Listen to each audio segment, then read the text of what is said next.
Fala galera, meu nome é Luiz Gustavo Bini, eu sou dono de estúdio há mais de 7 anos e hoje eu vou trazer para vocês quais dos equipamentos eu acho que você tem que ter no teu estúdio e quais são inúteis, né? Principalmente para o seu estúdio ou box, enfim, de treinamento funcional. Hoje o de vídeo vai ser focado para vocês.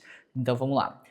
O primeiro aqui que eu selecionei é uma parte aqui para organizar as suas barras, as suas anilhas, enfim, uma parte do seu estúdio que você tem que ter para deixar isso tudo organizado.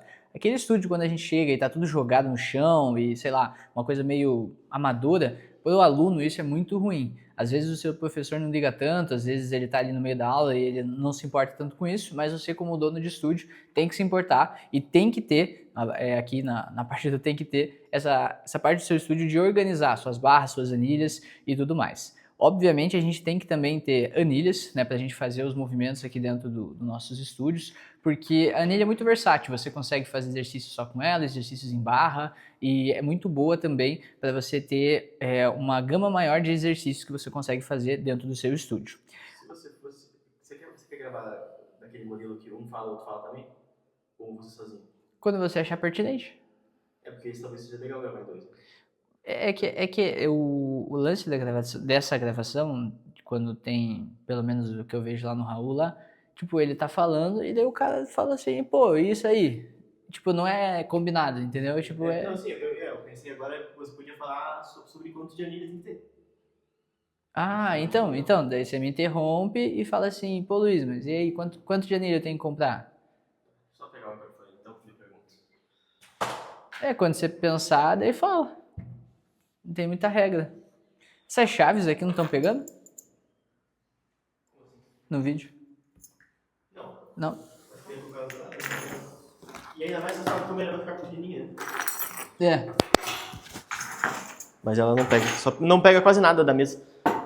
O enquadramento que eu fiz. Ah, legal. E se você fosse. Quanto de anilha você compraria para um estúdio pequeno? Pois é, para um estúdio pequeno, ali no máximo ali uns 100 alunos, é que vai depender muito da dinâmica que você dá no seu estúdio.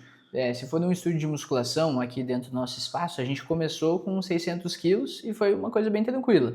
Agora, se você vai fazer um estúdio focado no LPO, aí já é uma outra gama de anilha que você vai ter que investir. E no nosso de funcional, quanto você tem? Nosso de funcional é bem pouco, bem pouco. O funcional que a gente trabalha aqui na nossa metodologia, onde a gente foca mais em saúde, condicionamento físico, bem-estar e tudo mais, lá de verdade tem uns 200 quilos de anilha e já dá para fazer tudo. Bem tranquilo mesmo.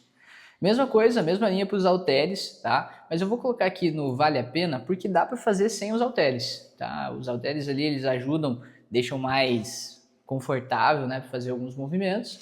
Mas é uma coisa que é prioridade top 1, assim como uma área de organização e assim como as anilhas.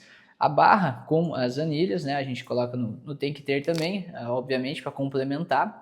E agora a gente vai para um equipamento. Inclusive, você acha que vale a pena o investimento da barra olímpica? Da barra olímpica vale. Da barra olímpica é bem importante. A gente consegue, primeiro, passar mais profissionalismo. Ela é uma barra melhor, né, de trabalhar, né? Tanto o professor ele prefere, quanto o aluno ele prefere também. Uma barra um pouco mais pesada. E hoje em dia tá bem mais em conta também, né? Você consegue encontrar bem mais em conta do que no passado. Bem mais em conta. A gente tem alguns fornecedores aqui, mas a última barra que eu comprei é uma de 2,20, ela tem 20 quilos, e a gente pagou, acho que foi uns 500 ou 400 reais, assim. É uma barra que está funcionando tipo, super bem. Então, hoje em dia, se você pesquisar bem aí na internet, você consegue tranquilamente fazer um investimento em barra. E uma barra boa, né? Uma barra que também vai durar. Agora a gente chegou aqui numa parte, Gustavo, que é uma parte, cara, que a galera fica um pouco em dúvida, que são os equipamentos de estação, tá? E o cross eu coloco no Se Paga, porque assim, dá para você ter o teu estúdio sem um cross, né? Aqui esse cross da imagem até ele só tem as duas polias. Ele te dá uma versatilidade de exercícios enorme, mas depende muito da tua metodologia, você não precisa, né, de um cross. Eu coloco no Se Paga porque aqui dentro do estúdio ele se pagou, a gente comprou ele é um equipamento que fica lá em cima na sala de funcional, ele ocupa bastante espaço, então por isso que tem que pensar bem se vale a pena ter ele, mas ele se paga. É uma coisa assim que é boa, né, para o estúdio, ele dá uma imponência assim, no espaço, né, deixa um espaço legal, robusto, mas é uma coisa que dá para trabalhar sem. De verdade, eu acho que o cross para um estúdio ele acaba se pagando. Ainda mais pro investimento inicial dele, que é um pouco mais alto, né? É um pouco mais alto. Um cross bom hoje, em 2026, putz, você vai gastar uns 25 mil só nele. Né? Um cross não bom, né? Mas um cross que vai se pagar, vamos dizer assim. Né? Existem cross mais baratos, só que eles são mais da linha residencial, que são aquelas de condomínio. Aí você acha por 15, 17 mil, mas aí é uma coisa bem amadora mesmo. E no assim. longo prazo vai dar uma dor de cabeça grande, né? Vai. Compra equipamento bom, cara. Tem que comprar equipamento bom. Principalmente esses de bateria de peso, os cabos de aço. Tem que comprar um equipamento legal, porque senão você acaba perdendo muito tempo em manutenção e daí não vai se pagar. O equipamento fica parado, você nem usa na tua aula, aí você tem que ficar pagando manutenção e, puta, não é legal. E é um gasto de energia gigante com ele, né? É BO. As paralelas, né? As paralelas eu acredito que são dispensáveis, tá? A não ser que, aqui um adendo, né? Tem bastante gente agora fazendo estúdio focado em calistenia. Aí, porra, se for um estúdio de calistenia, você tem que ter, né? Não vai ter como você trabalhar sem uma paralela. Vai ter que ter para você fazer os movimentos. Mas se o teu estúdio não é focado nisso, de verdade eu acho que é dispensável. Que eu acredito que seja a maior parte do público, né? A maior parte do público que eu conheço, pelo menos aqui de Curitiba, eles trabalham mais no formato de circuito, focado em bem-estar, saúde, emagrecimento. Então, esse é um movimento que, poxa, dá para fazer uma flexão de braço e dentro desse contexto já serviria, né? Dentro desse contexto. A barra W, e eu coloco aqui como variações de barra, né? Eu coloco que elas são dispensáveis, tá? Principalmente no início. A não ser que você vá fazer alguma variação de pegada ali e tudo mais, eu acredito de verdade que são dispensáveis, né? A mesma coisa, ela entra aqui na paralela, né? Essas argolas, né? Elas são dispensáveis. Cara, de verdade, dá para fazer sem, né? A não ser que o seu público seja mais focado no público de ginástica, aí você vai ter que ter... Até no CrossFit, né? No CrossFit tem que ter, né? Não vai ter como. Cross-training, né? Que a galera agora tá parando de pagar o CrossFit, tá todo mundo migrando pro cross-training, né? E parando de usar o nome, mas mesmo assim a argola é essencial, claro. E uma coisa, né? Tudo isso aqui que eu tô falando é dentro de um contexto que eu conheço de estúdio de funcional, tá? Isso tudo aqui eu conheço. Pô, Luiz, eu tenho uma metodologia minha e tal, que tem que ter a paralela, a barra W e a argola. Pô, beleza, então compra. Né? Tem que ter um pouquinho de discernimento também. É só para vocês terem uma direção esse vídeo aqui. Essa imagem, ela tá falando ali especificamente sobre o piso de borracha. E compre um bom piso de borracha. Isso aqui vai evitar muita dor de cabeça. Se a gente pudesse gravar aqui um pouquinho do meu espaço, eu tenho um piso muito bonito que já veio com o imóvel. Só que eu não acho mais esse piso para comprar se eu quebrar. Eu não acho, simplesmente não acho. Então, você tem que encher de piso de borracha, tem que comprar um bom piso de borracha e que vá amortecer todas as cargas que você vai colocar dentro do seu box, do seu estúdio, enfim, do seu espaço. Se você trabalha com CrossFit, você tem que ter um cuidado ainda maior, porque você vai trabalhar com cargas ainda maiores. Não só o CrossFit, né, mas estúdios que tenham o LPO como base. Né? Pô, você vai fazer um terra e você vai começar a progredir carga e vai pegar um aluno forte, pô, você tem que ter um reforço bem bacana de piso de borracha. Eu tenho alguns fornecedores e se vocês quiserem que eu passe esses fornecedores de piso de borracha, você pode comentar aqui no YouTube e tudo mais. E também, se você quiser entrar dentro do nosso grupo de WhatsApp, onde a gente está unindo os donos de estúdio, onde eu estou trazendo sempre conteúdo novo todo dia lá, eu vou também estar passando esses fornecedores lá. Só me perguntem se vocês querem saber de fato esses fornecedores. Às vezes você tem um fornecedor que já é de confiança e está tudo certo. Eu acho que piso de borracha também todo mundo concorda que tem que ter, né? Não tem muito o que fazer. Banco lombar, de verdade, para um estúdio de pilates, de funcional, cara, de verdade, eu acho que ele se torna um pouco inútil, tá? Por que ele se torna inútil? Ah, putz, é um equipamento ruim e tal. Não. Dentro de um contexto de estúdio de treinamento funcional, você tem que pensar em comprar o máximo de equipamentos possível, onde você consiga fazer o máximo de variedade de exercícios possível. Pô, mas eu tenho um aluno que tem uma necessidade específica na lombar e tudo mais e tal. Pô, muitas vezes você já vai resolver você colocando no teu circuito um Superman.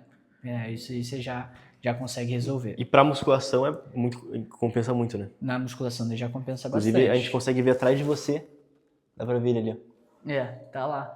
E a gente usa bastante com os alunos movimento de hiperextensão lombar é um movimento essencial, né? A gente tem que ter, faz parte dos padrões de movimento, né? A gente tem que ter. Não estou falando que um estúdio de funcional vai se prejudicar tendo esse aqui, mas, cara, foca em outras, foca nos que tem que ter primeiro e daí você vai abaixando. O inútil até tem uma hora que ele pode se tornar útil. Se você já tem tudo e precisa continuar investindo dentro do seu espaço, por que não ter um banco? Mas no momento certo. Estou falando aqui para alguém que ou está ainda iniciando ali no seu estúdio de treinamento funcional, ou alguém que está pensando assim, poxa, o que eu tenho que comprar? Qual que vai ser o próximo passo? Pô, pega essa lista aqui e vai descendo ela. Essa é a ideia.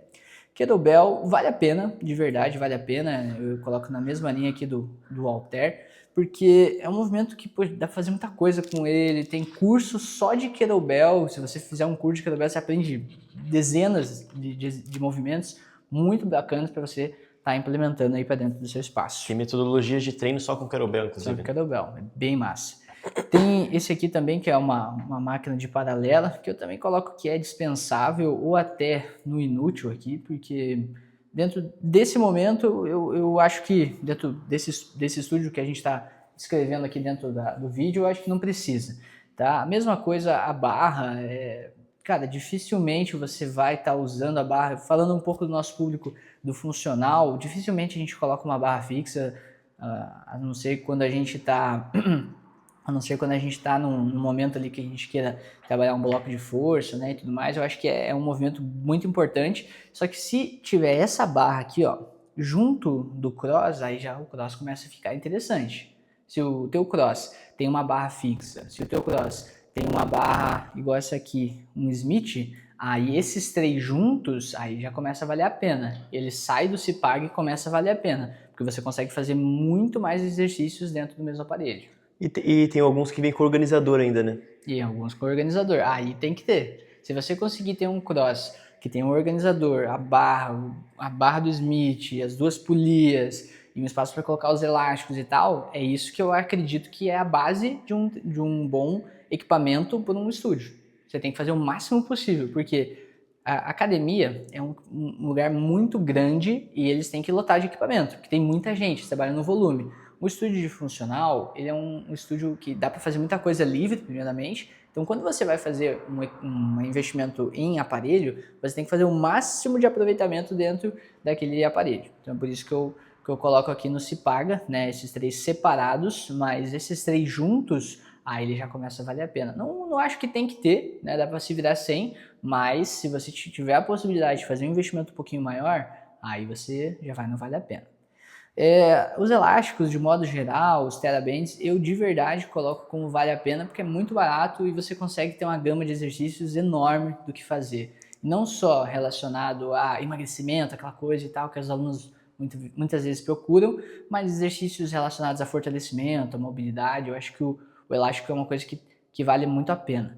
Né? Aqui uma gaiola de agachamento, eu acho que se paga também, né? Uma coisa que é bem importante de ter, dependendo da sua metodologia. Dá para se virar sem, mas se paga, né? É um equipamento que eu acho bem bacana. Para a segurança do professor e do aluno, né? Isso, fica bem legal. Teve uma fase do estúdio quando a gente não tinha direito dos equipamentos e tal, e daí o professor tinha que se virar para colocar a barra em cima do aluno.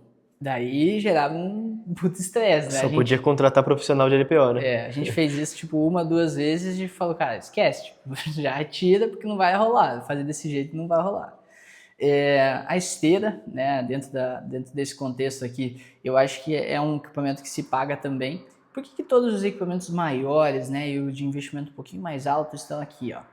Porque se paga, é uma coisa que é legal você ter no seu estúdio, mas, cara, eu acredito assim, se você está aqui nesse vídeo pesquisando sobre equipamento de musculação e equipamento de treinamento funcional e tal, em dúvida sobre isso, você tem que pensar da seguinte forma: poxa, o meu negócio ainda não está maduro, meu negócio ainda, eu estou, pensando na metodologia, possivelmente ainda não está lotado do jeito que deveria estar. Então, são equipamentos legais de você ter no seu estúdio, mas você tem que focar em outras coisas. Eu, por exemplo, se não soubesse direito sobre metodologia de treino, sobre como que eu queria trabalhar, eu começaria sem equipamento nenhum, sem nada disso aqui. Eu, abriria um grupo de WhatsApp, colocaria o máximo de pessoas por lá, vindo do meu Instagram, do meu Facebook, e daria aula na praça, para montar minha metodologia e atender meus primeiros clientes sem investimento nenhum. Correria na rua, né? Correr na rua, cara, dá para fazer muita coisa, cara, sem equipamento. Então, esse vídeo aqui é muito importante você pensar nisso que eu vou falar para vocês agora. O equipamento, ele é a ferramenta do nosso trabalho. É assim que a gente trabalha aqui dentro da DUI, né? A gente tem as nossas ferramentas. Mas não é necessário, cara. Se você ainda mais se você está no começo, ainda mais se você não sabe fazer marketing no seu negócio. Se você não sabe atrair clientes, você pode ter os melhores equipamentos do mundo. Você pode ir na Tecnogym, pegar a linha que é Luxury, que é R$120 mil um supino reto no aparelho, não vai fazer a menor diferença. Você pode ter milhões e milhões de reais de investimento, não vai fazer diferença. Primeiro, antes de fazer isso aqui, você tem que falar, cara, qual que é o meu público? Será que tem que ter anilha para o meu público? Será que tem que ter mesmo? Ou será que eu não devia focar na paralela, porque o meu público é mais voltado para calistenia? Será que tudo começa, através desses equipamentos aqui, começa de algumas decisões antes. Qual que é o público que eu vou ter, qual que é a metodologia que eu vou trabalhar, para daí sim você pensar nos equipamentos. E eu deixei esse aqui por último, que é um estúdio, que essa foto representa, que é um estúdio entupido de aparelho. Entupido de aparelho é inútil, é totalmente inútil. Você pegar 100 metros quadrados ou 80 metros quadrados, sei lá, o tamanho do seu estúdio, entupir eles de equipamento onde as pessoas não consigam nem transitar entre eles. Eu vejo em alguns estúdios que eles querem deixar o estúdio bonito, a box, o cara quer deixar legal e tal, só que não é assim que funciona. É diferente de uma academia que tem 1.000 metros quadrados, 2.000 metros quadrados, que vai ter 300 alunos, 500 alunos por hora, e os caras vão ter que se virar sozinhos. Não, cara, pro teu box funcionar, ele tem que ter uma dinâmica. Eu gosto de trabalhar muito assim, colocar os equipamentos, pensando num quadrado, né? Colocar os equipamentos só nas pontas e fazer um L, onde as pessoas venham, cheguem, a gente faz o trabalho de mobilidade, estabilidade para iniciar, aí os professores posicionam os equipamentos no lugar e daí a aula rola. É desse jeito que eu gosto de fazer. Dá pra ver bem atrás de você, né? A sala de musculação é no mesmo modelo, né? A sala de musculação é a mesma coisa. Isso aqui é um retângulo, onde os alunos eles vão chegando, tem aqui o espaço para eles fazerem o início da aula, que a gente gosta de trabalhar com bastante exercício livre, e eles conseguem transitar entre as pessoas que estão fazendo a mobilidade e estabilidade e as pessoas que já estão no aparelho. Então, se a gente estivesse na sala de funcional, estaria da mesma forma. É assim que a gente gosta de organizar o nosso espaço. Então, assim, em resumo, todo esse vídeo aqui, você pode ter os melhores equipamentos, você pode ter o maior número de dinheiro possível, você pode seguir essa lista à risca aqui que eu estou passando para você, mas se você não souber vender isso aqui, a tua metodologia, de nada adianta. Então foca primeiro na metodologia, depois vem para esse vídeo aqui e começa a pegar, poxa, esse equipamento aqui é legal para minha metodologia, aquele equipamento é inútil, pô, retira, não vai ter aqui dentro. E aí sim, você tem um estúdio funcional para você, não um estúdio de treinamento funcional, um estúdio que funciona para você e que realmente você vai ganhar dinheiro aí dentro do seu negócio. Então, galera, é mais ou menos isso, era essa luz que eu queria trazer para vocês. De novo, né, eu já falei isso na metade do vídeo, mas vai ter um link aqui embaixo nos comentários, onde a gente vai estar passando conteúdos diários para vocês sobre gestão, sobre marketing, vendas para donos de estúdios e box dentro de um grupo de WhatsApp. Isso. E também Instagram. Chama pro Instagram. Eu não lembro o arroba. Não, só fala que vai estar na descrição. Ah, tá. E também, a gente também vai deixar um link aqui sobre o meu Instagram, onde lá eu também estou postando conteúdos diários para os donos de estúdios que querem realmente transformar a sua vida, trabalhar cada vez mais na gestão do seu espaço, cada vez menos nas aulas, que eu acho que é a forma mais inteligente quando você abre um estúdio ou um box. Beleza, galera? Valeu e até a próxima!